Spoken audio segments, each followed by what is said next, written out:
Imagine this on January 3rd at dawn, while the world is still asleep.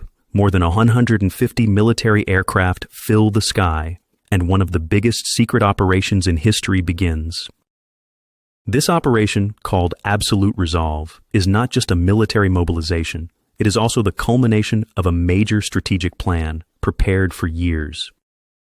The main target of this precise and rapid intervention was to bring Nicolas and Cecilia Maduro before justice, and this was a step the administration had been planning since August 2025.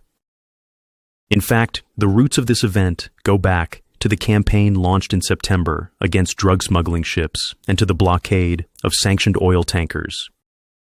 This operation did not happen by accident, because just 1 month earlier, the administration had announced a new national security strategy focused on Latin America and the Caribbean. That document introduced a completely new and hardline geopolitical concept known as Trump's add-on to the Monroe Doctrine. Now it becomes clear that in the 21st century, the Monroe Doctrine is still alive, and every move of Trump's second administration is guided by this strategic document. Washington now openly declares that this region is their direct sphere of influence, and that outside powers will not be tolerated there. If we look deeper into history, we see that the Monroe Doctrine was created in 1823 when the United States was not yet a global power and looked like a small dot on the map. Back then, the doctrine was simply an aspiration, and the main goal was to show solidarity with newly formed republics and keep European colonial powers at a distance. But over time, this approach changed, and in the early 1900s, with Theodore Roosevelt's addition, the United States took on the role of an active police power in the region. Today's Trump administration is restoring that same muscular interventionist approach and is beginning to shape the region's politics around its own interests. The new doctrine is built on 3 core principles: fighting drug trafficking and illegal migration, minimizing the influence of outside powers like China, and taking control of strategically important points. Although the military intervention in Venezuela is officially framed as a law enforcement, anti-drug operation, much larger interests are hidden behind the curtain. What worries the United States most is Venezuela's massive oil reserves and the free access that China, Russia, Iran, and Cuba could gain to these resources.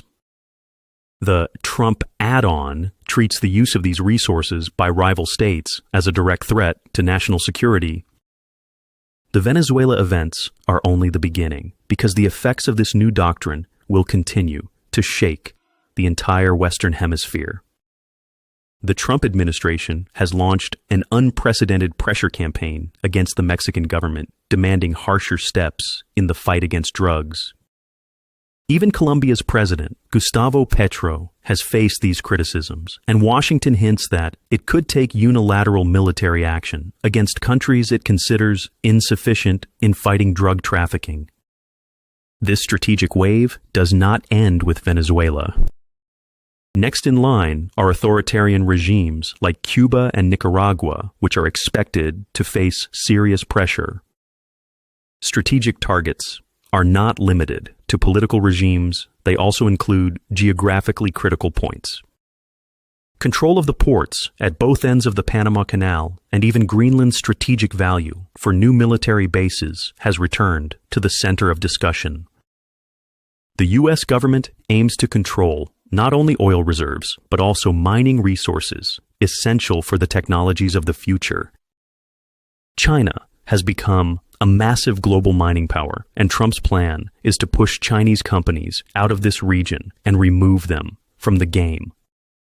The most invisible, yet most dangerous front of this struggle is in digital technologies and artificial intelligence. Washington demands that countries in the region stop using the technologies of Chinese companies like Huawei and ZTE and replace them with U.S. partners. Their logic is simple. Whoever builds your digital infrastructure will also become your main partner in artificial intelligence. This is not just a technology choice.